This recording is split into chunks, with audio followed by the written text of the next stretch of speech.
Trujillo, Spain. In the early 16th century, two boys grew up here dreaming of gold and conquest. They came from two great Trujillo families, the Orellanas and the Pizarros. But when they left Spain for the New World, they became deadly enemies in one of the epic dramas of history, the search for El Dorado.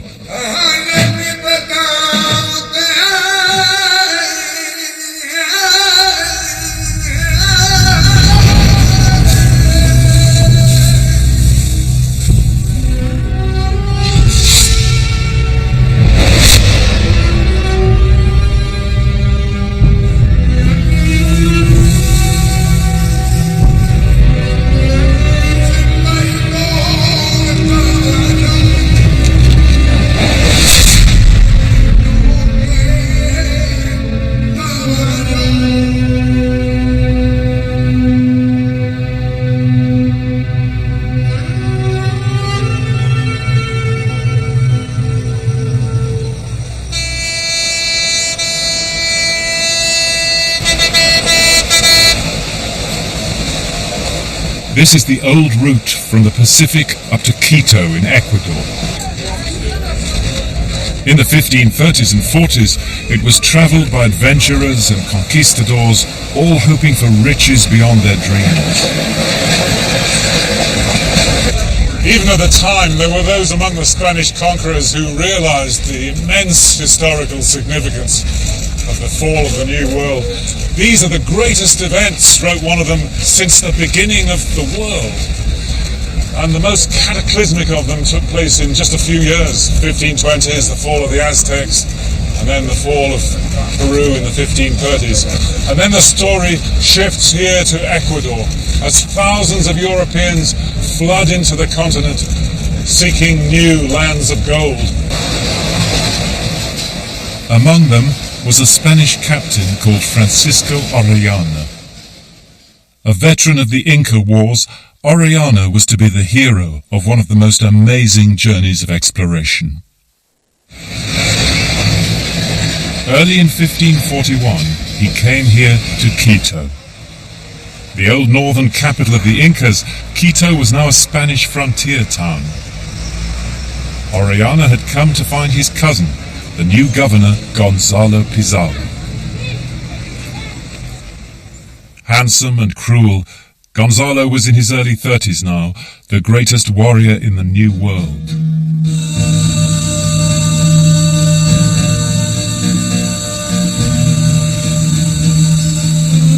But Gonzalo was a man whose greed had not been satisfied even by the gold of the Incas.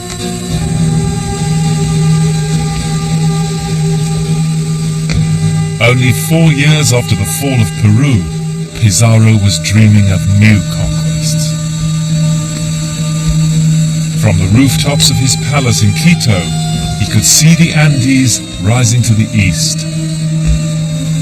Early in 1541, a rumor began to sweep the city that beyond the mountains there lay a land richer than Mexico or even Peru. A land of gold. The ruler of this land was said to be so rich that he covered himself in gold dust every day and washed it off each evening. He was the Golden Man, El Dorado.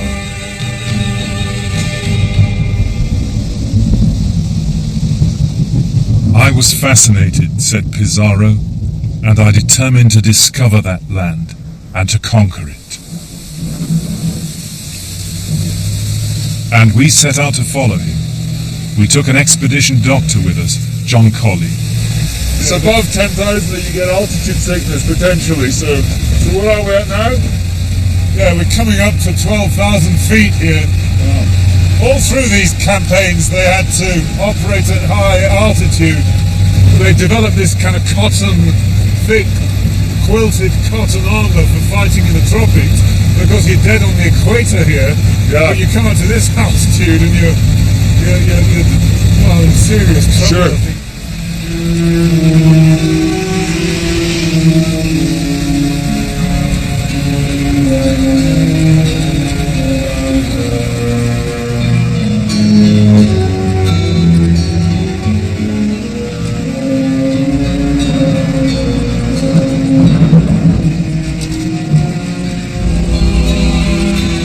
Beyond the peaks, they entered a drenched green world with streams and waterfalls which eventually become the Amazon.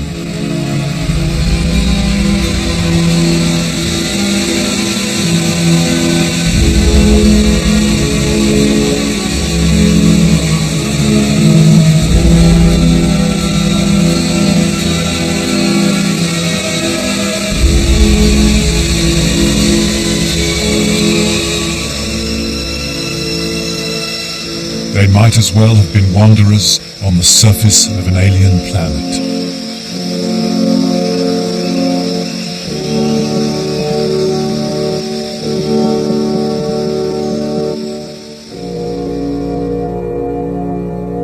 Pizarro's route has never been traced on the ground.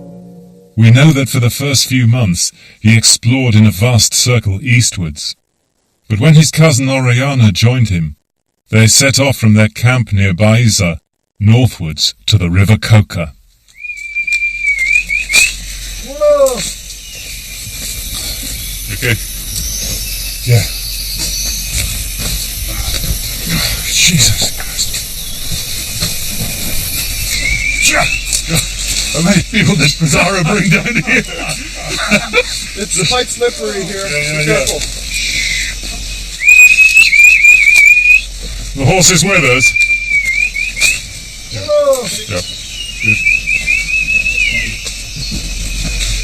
How many people did he have with him? 220 conquistadors.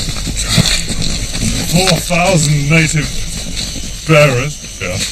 200 horses, hundreds of hunting dogs, hundreds of llamas, carry gear. Incredible.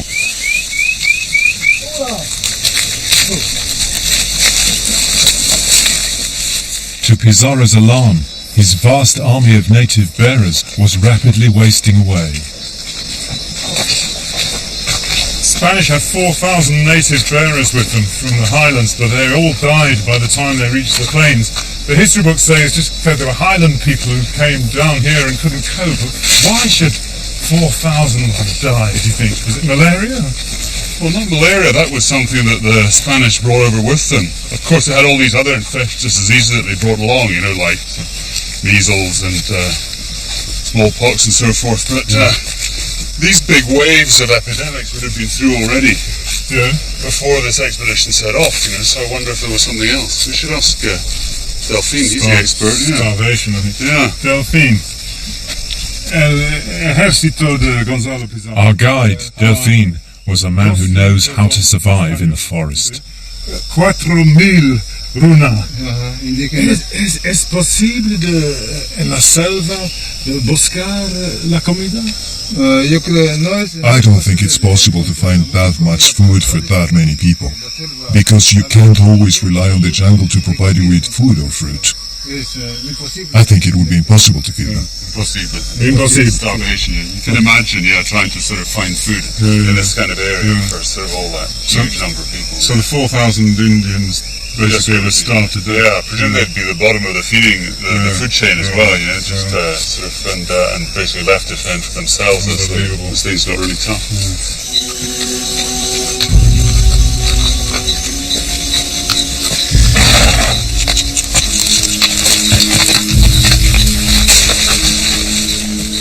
The terrain was terrible, said Pizarro. We had to hack our own path through. And we were worn out already from the crossing of the Andes. Frustrated and angry, Pizarro took it out on his native guides, torturing them, burning them alive, feeding them to his dogs. Not a man to argue with.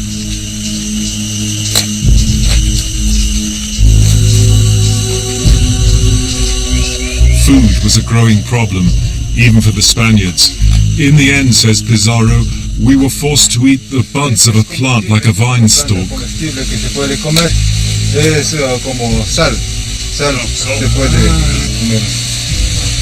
the little curly bird on the top. See? That was before they started eating their precious horses.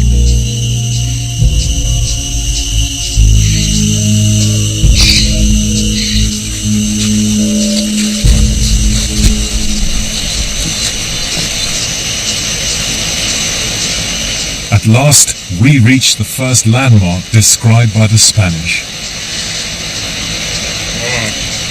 Hidden behind the falls, legend says, was the gold of the Inca Atahualpa. ¿Qué es detrás las cascadas? Nosotros creemos como personas naturales. Those of us who are in touch with nature believe that the spirits exist here. Existen los espíritus. Entonces es una puerta del mundo espiritual. Yes, this is a door to the spiritual world. Mundo espiritual, sí. The real story of what's behind the falls, not that it's the gold of Atahualpa as the Spanish believe, but behind there is the entry to the world of the spirits. It's wonderful. Everything the Spanish understand literally, the Indians actually mean metaphorically.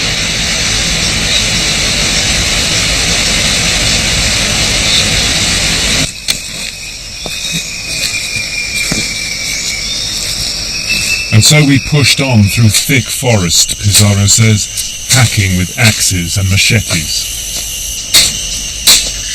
Often it was impossible to get our horses through.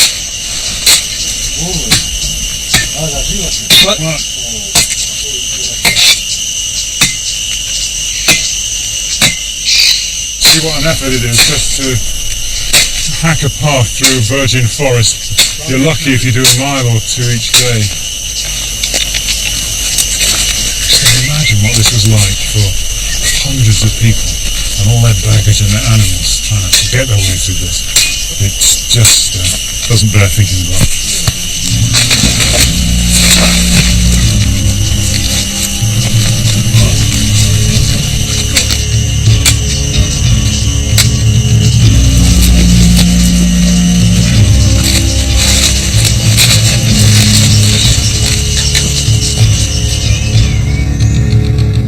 At last, after 6 months in the jungle, they emerged from the Andes foothills and saw this view, an immense flat horizon.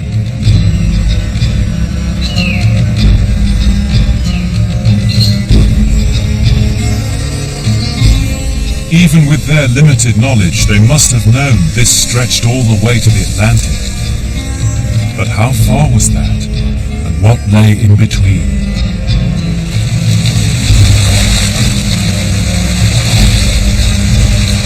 Big stones there. There's a branch under there. They marched on down the Coca. There were many days, says Pizarro, when we were wading knee-deep, waist-deep, or even worse. Well, it's deep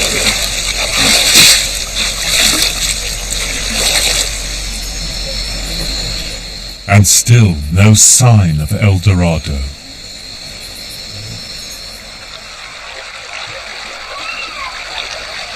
By now, 7 months in, the army was demoralized. Many were too sick to move.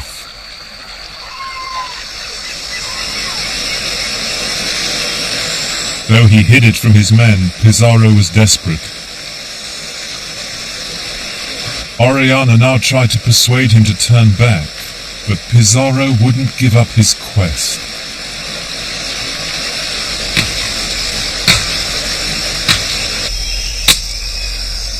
He ordered his men to build a boat to carry the sick and wounded and the heavy gear.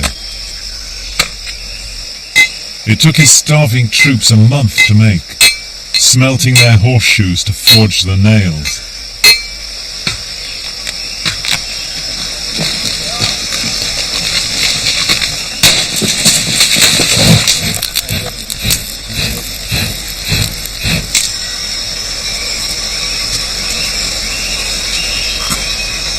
But there was an easier way.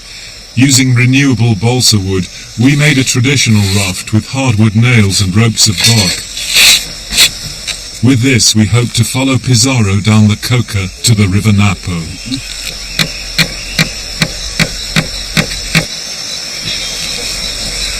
It just goes to show, Spanish went to all that trouble about getting nails, and you only need some hard wood and some soft wood, and you can do it without metal. We'll see if it works.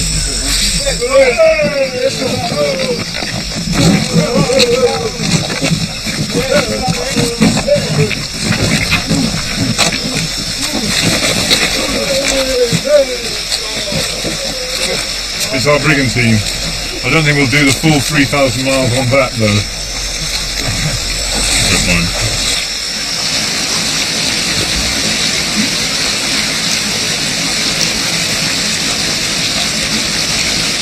Pizarro's army set off again on the 9th of November, 1541.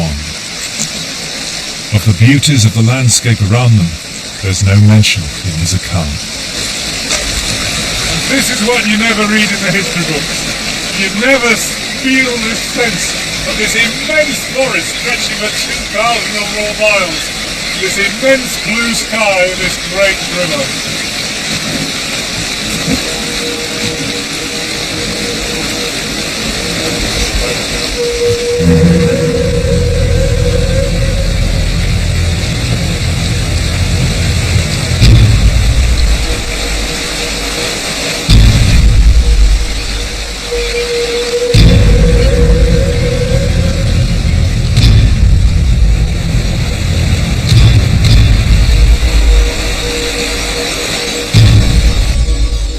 Even with the boat, progress was painfully slow.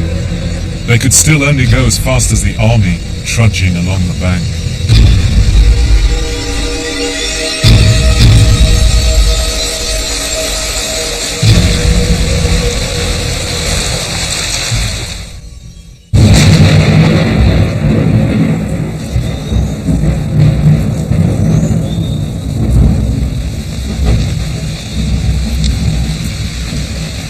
They marched on for 43 days. Christmas came. By now some of the Spaniards were dying of starvation. Their Christmas was made even more miserable by the news that a vast uninhabited region lay ahead, where no food was to be found. It was Pizarro's nightmare. Mutiny was in the air. And then Orellana stepped forward. That Christmas, in that camp here by the river, the whole expedition deeply depressed by the struggle of the last 10 months, Orellana came up to Pizarro and said, "Look, give me the brigantine, give me the boat, and a few canoes, some of the men, and I'll go downstream and try and find some food, and I'll come back in 3 or 4 days." Pizarro looked at him and said, "Whatever you think's best."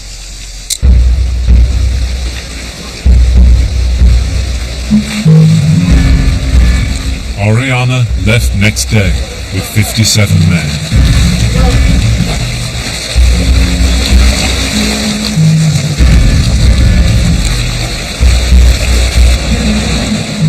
But within days, so he said later, he realized the current was too strong and he couldn't go back.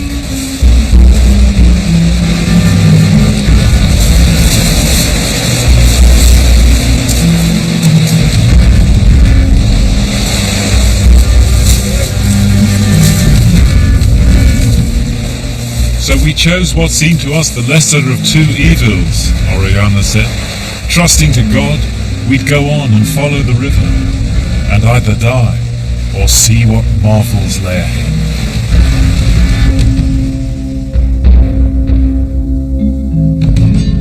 What he didn't know was that ahead of him was the greatest river on earth.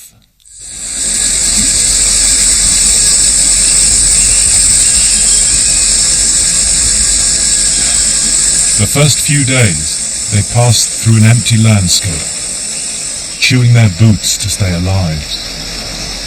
So close to death, they were hallucinating.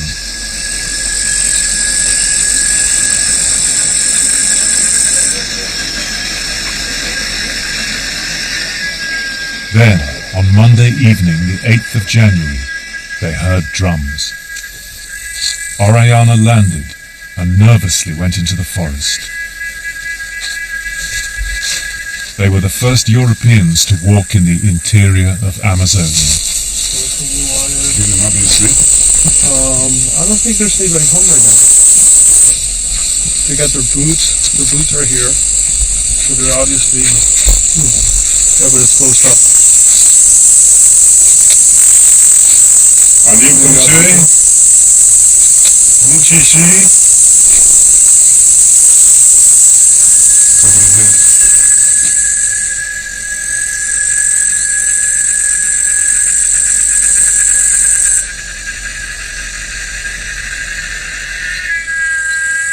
Well, they did run away when Oriana first landed, left their cooking pots and their food. Oriana's men were starving, so of course they stuffed themselves. The Indians were very nice about it when they came back.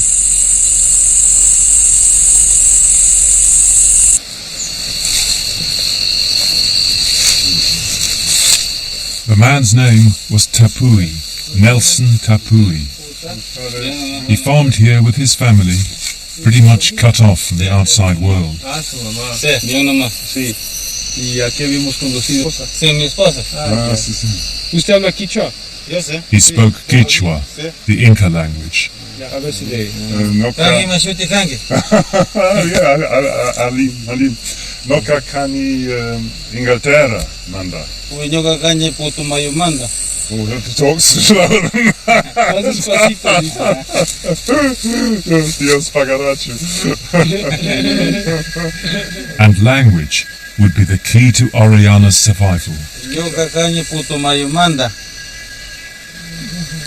He began to put words down in a notebook. Yeah, what's the name in Quechua? La yuca, ¿cómo se dice en quechua? Lomo. Lomu. La yuca. So yucca is Lomu. That's a very... The captain made a point to get to understand the native languages, says the diary, and he made his own primer to help him. So if you ask for good water to drink. Yakutakui, deme agua. Yakutakui. Para mí. Takui is give me, yaku is water. Yeah. Nelson sent his son up a tree to bring seed pods for us to eat. The native people here were called Imara. They gave Oriana food too. They let the Spaniards stay with them for a month to recover their health, saved them from death. Pakai.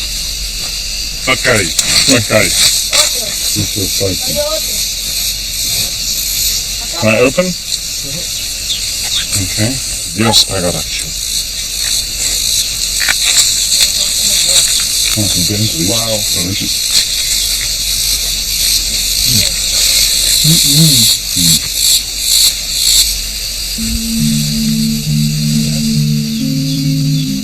At this moment, Oriana was still thinking like a conquistador. He told his hosts that he was claiming them and their land for the King of Spain. Bye-bye.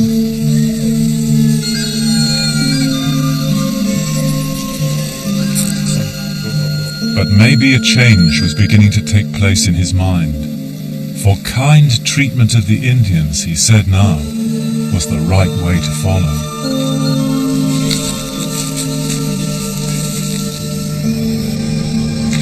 Over the coming months, Oriana would make contact with many different Indian peoples. Some, like Nelson, would feed and shelter him. Some would try to kill him. Mum gives us a smile. She thought we were aliens at first.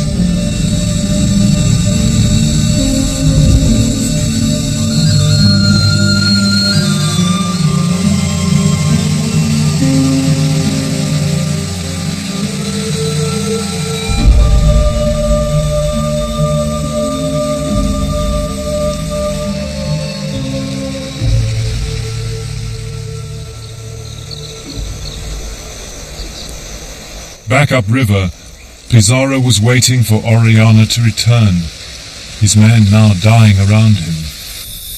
And as the days turned to weeks, he began to suspect that his loyal cousin might have betrayed him.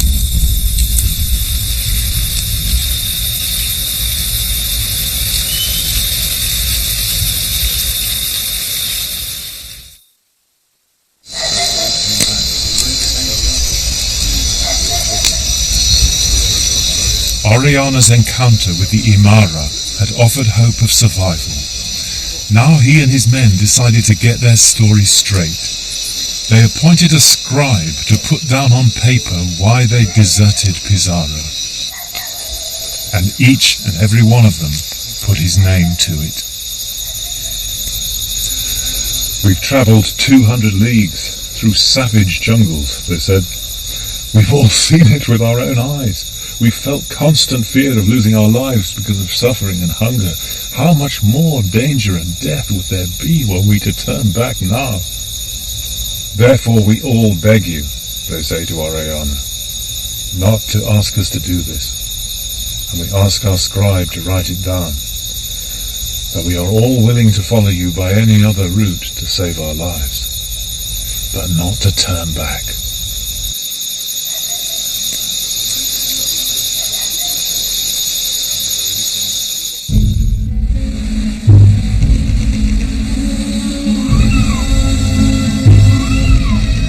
But was Oriana being quite truthful? Or did he hope to claim the secret of El Dorado for himself?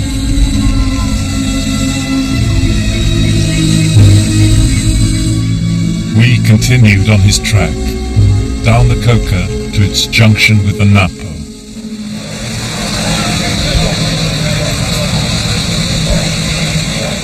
Not so long ago, this was just a mission station. Now the town of Francisco Orellana is a Wild West place which has boomed with the opening up of the forest to the new conquistadors, the loggers and the oil men. Just looking around ourselves and you see the open sewers and dogs running wild and the terrible overcrowding, you suddenly understand why it was that diseases evolved in cities where there were huge concentrations of people, rather than in the far healthier lifestyle of the jungle.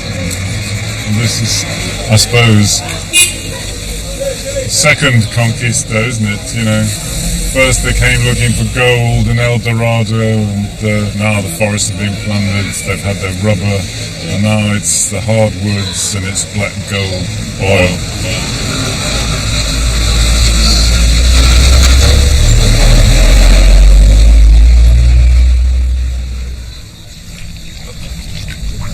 Adios, amigo. Yeah. Bye-bye. When you get to Manaus, remember, if you go swimming, don't have a pee. And so we said our goodbyes to Dr. Colley. Oh, dear.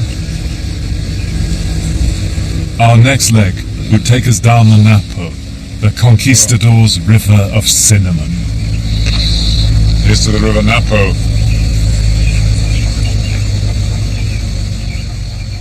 Orellana sailed on past other great rivers, the Aguarico, the Curare, down into what is now Peru. We made good speed, says the diary, sometimes more than 20 leagues a day, for the river's flow was swift and strong.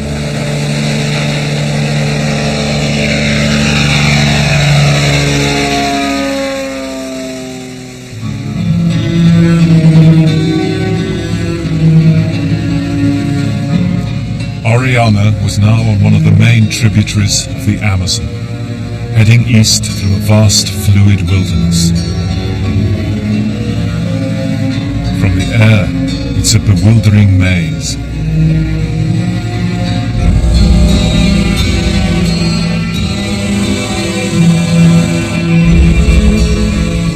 Out here, nature seems to have no bounds. Oriana and his men must have gazed on the scene, part in wonder, part in terror.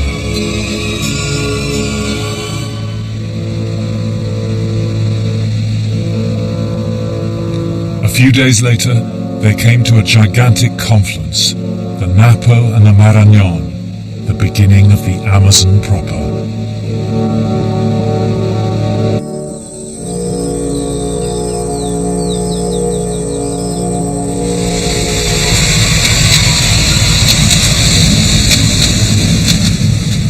And as Orellana reached the Marañón, far to the west, Pizarro had finally given up hope of seeing him again, and ordered his men to turn back.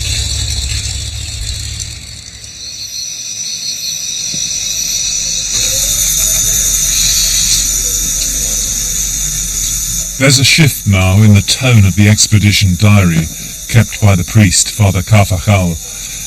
It may be hindsight, but he seems aware now that the journey was turning into an epic of exploration. It seemed to us, by our continuing survival, that our Lord Jesus was pleased with such a great venture into the unknown.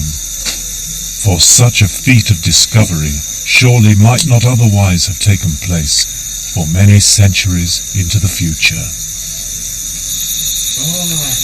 Muchas gracias. Okay. Okay. Bienvenida, Orellana. Oh man, muchas gracias. Buenas noches. It was here that Orellana first heard strange stories of a fierce tribe of female warriors, like the Amazons of Greek myth.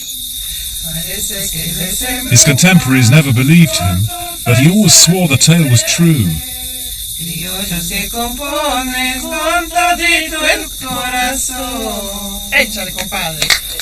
It's a myth which crops up in many places, and maybe it's not just a myth. The Spanish say that when they came down the Amazon and there were all these tribes that were ruled by women, and only when they wanted children did they go and raid and get the men, and then they'd have sex with them, and then they'd get pregnant, and then they'd boot the men out.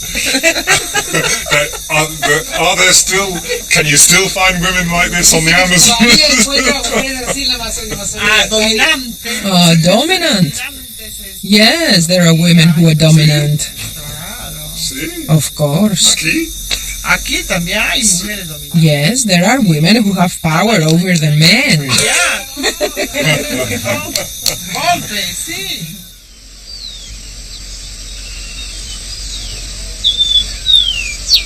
Señora Amazonas, déjame sacar tus aguas. Te quiero navegar en tu caudal. No one knows for sure whether the Amazons really existed, but they gave the river the name it still has today, Rio Amazonas, the river of the Amazons. Señora Amazona, la naturaleza nos brinda el encanto de nuestro Perú.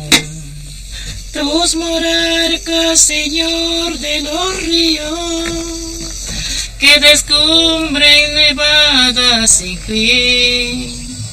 Señora Amazona, la naturaleza nos brinda el encanto de nuestro Perú. All the way through what is now Peru, the local people treated these strangers from another world kindly. But did Orellana ever see them as fully human like himself? I think he remained a conquistador. Nonetheless, he was still carefully recording words from the river languages.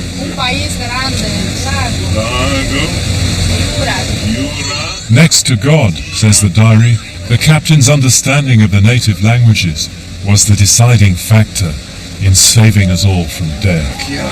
Great. On the Rio Napo. Rio Napo. Orellana's diary is the first description of the peoples of Amazonia. This part of the river, he says, they were part of a great federation, the Aparians. In the 2 centuries after the coming of the Spanish, 90% of the population here died from violence and disease. Today, the survivors are people living after a Holocaust. It was a tragedy which went almost unrecorded. Here in Iquitos, Father Joaquin is trying to set the record straight, to recover the lost history of Amazonia. Hubo un huracán aquí, sí. Aquí no ha habido huracán. Ayer hubo. In the 16th century, these were big towns, large and well-organized communities.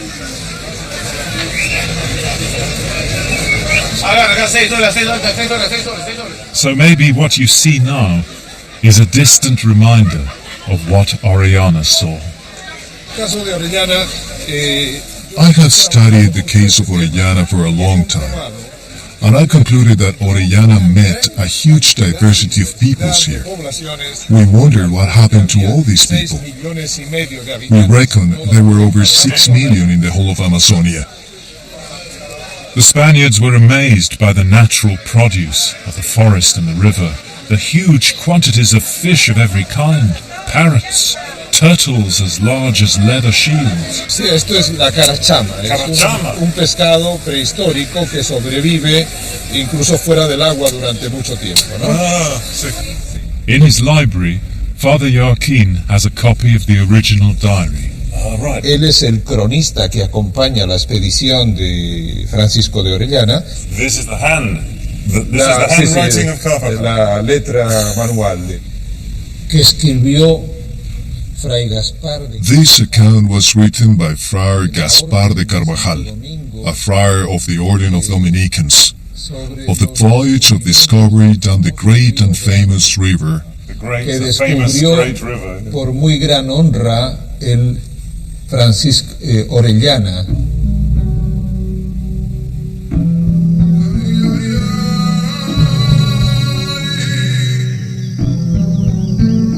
And I was an eyewitness to these amazing things, says Carvajal, a man whom God chose to play a part in such a strange and hitherto never experienced voyage of discovery.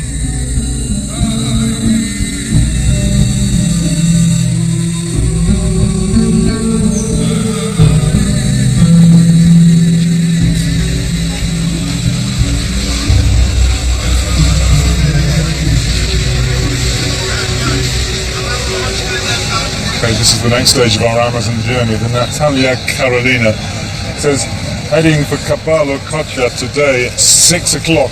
Por mi madre, sin falta. On my mother, without fail. Oh, about 6:30.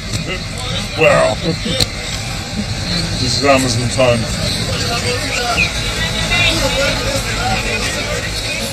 Orellana stayed with the Aparians for 2 months to build a second, bigger boat, a 30-footer, a boat strong enough for the sea. When he left, in late April, he still had 2,000 miles of river to go.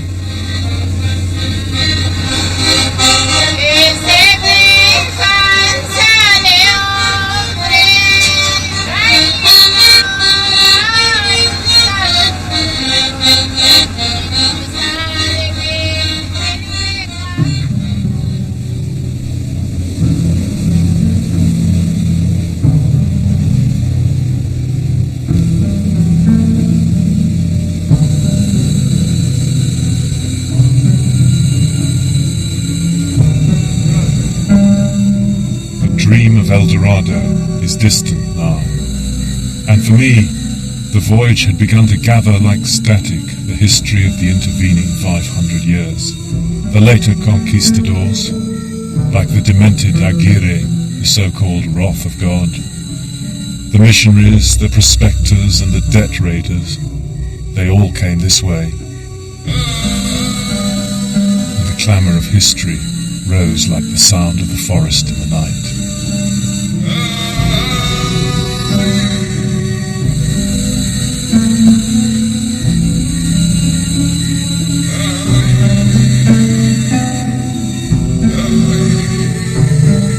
And in the ghostly shapes we passed, it was easy to imagine the Spaniards on their fragile craft.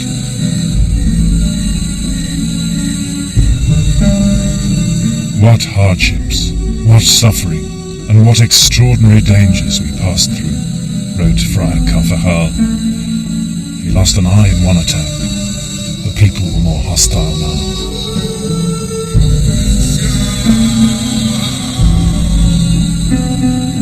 And as for Orellana, too kind-hearted a soul by far, some said, he had learned to read the signs and to negotiate fear. most of all, perhaps, in himself.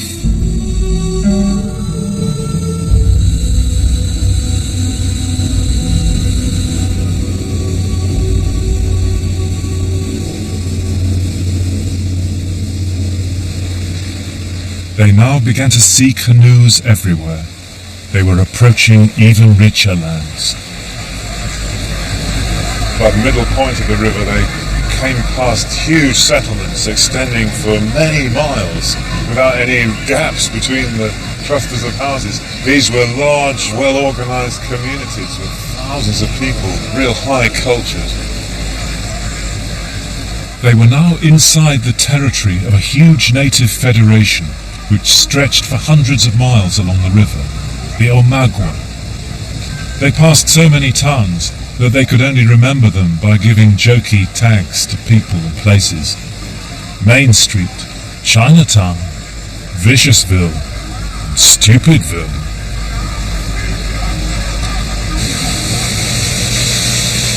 So Orellana's diary offers a new history for Amazonia.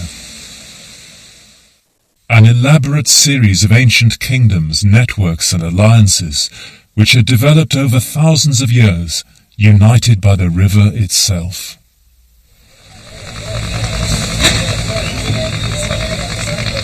After 3 days sailing, we reached the Brazilian frontier.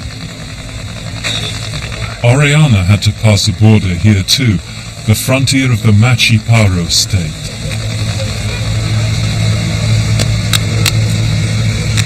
He had to fight his way through. It's so relaxed today, I couldn't find anyone to stamp my passport. Imigração? Imigração?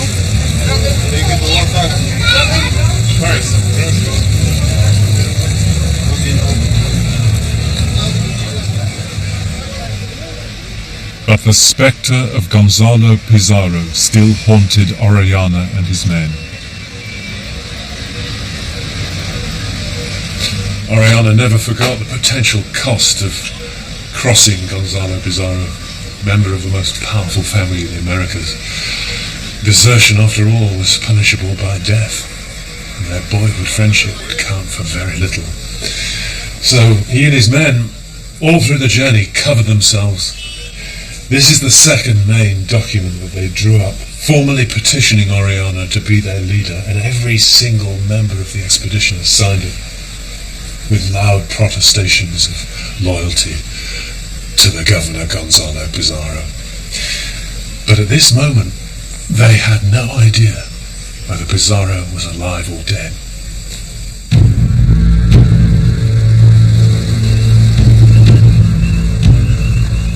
Pizarro, though, was a man who could face death without flinching. The tale of his hellish return has inspired movies, plays and books ever since. For suffering, famine and misery, wrote one conquistador, this was the worst journey ever in the Indies. Attacked all the way, Pizarro didn't know where he was or what direction to take to reach Peru or any place Christians might be. We ate all our dogs and horses, he wrote, and we got back with only our swords and the rotten rags we stood up in. Pizarro's only thought now was revenge against his boyhood chum, the worst liar that ever there was.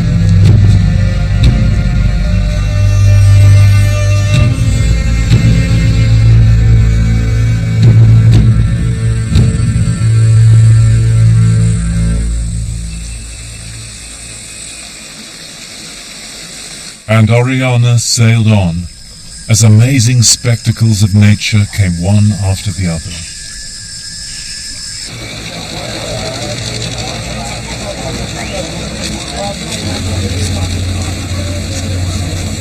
In early June, Orellana arrived at the site of Manaus, where the river stretches to the horizon, wide as an inland sea.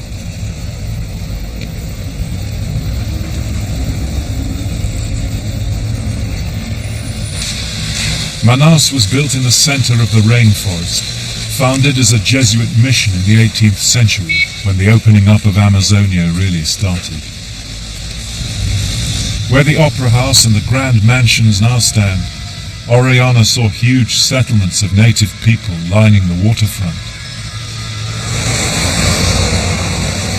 There are few places where you feel more strongly the all-consuming march of history.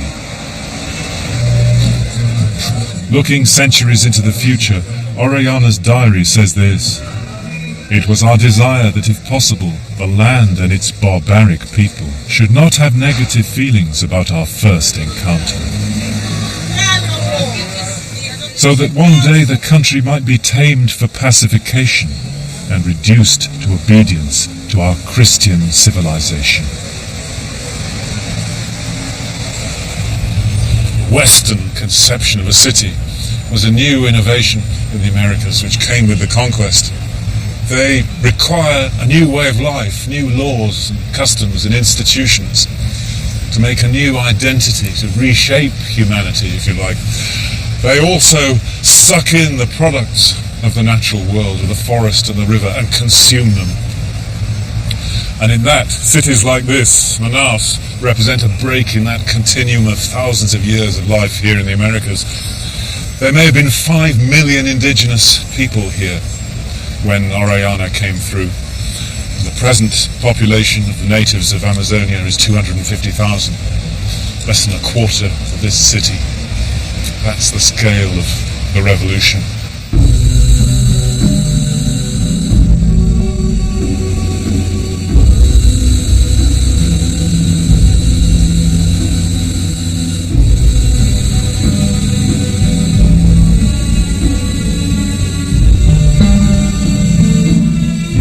At last, after 8 months on the river, and against all the odds, in August 1542, Orellana reached the mouth of the Amazon.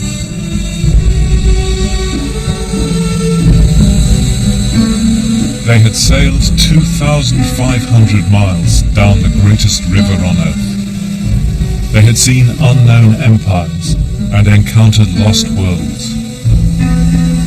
It had been less of a journey, said one of them, more of a miracle.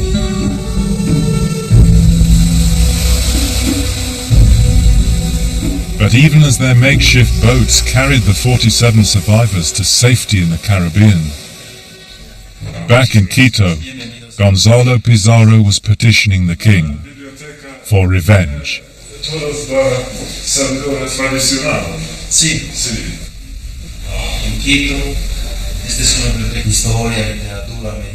Pizarro accused Orellana of treason, a crime punishable by death.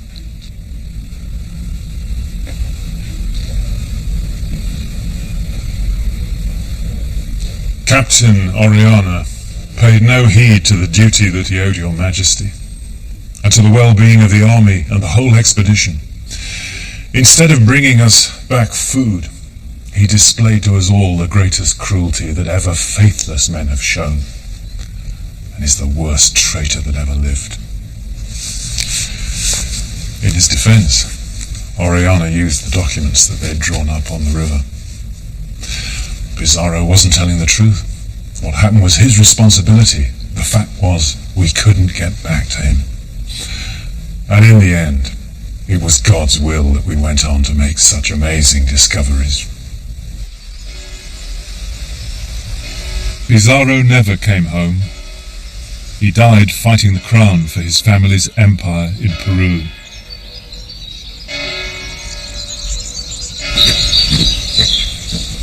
Orellana, though, cleared his name and came back to Trujillo.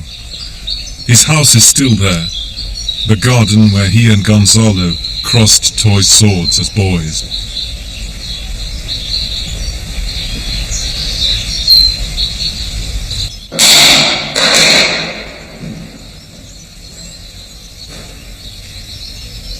He married a wealthy young wife, Ana, but he couldn't settle back in Spain. He petitioned the king to send him back to his river, with the title of Governor of the Amazon. But his luck ran out. The expedition was a disaster. This is how Ana remembered Orellana's death. My husband couldn't find the main channel of the river, and for 11 months we wandered around like lost people. And in that time we suffered such hardships because of hunger, disease, and the incessant rainfall. We ate all the horses and the dogs, and in the end, almost all the expedition died.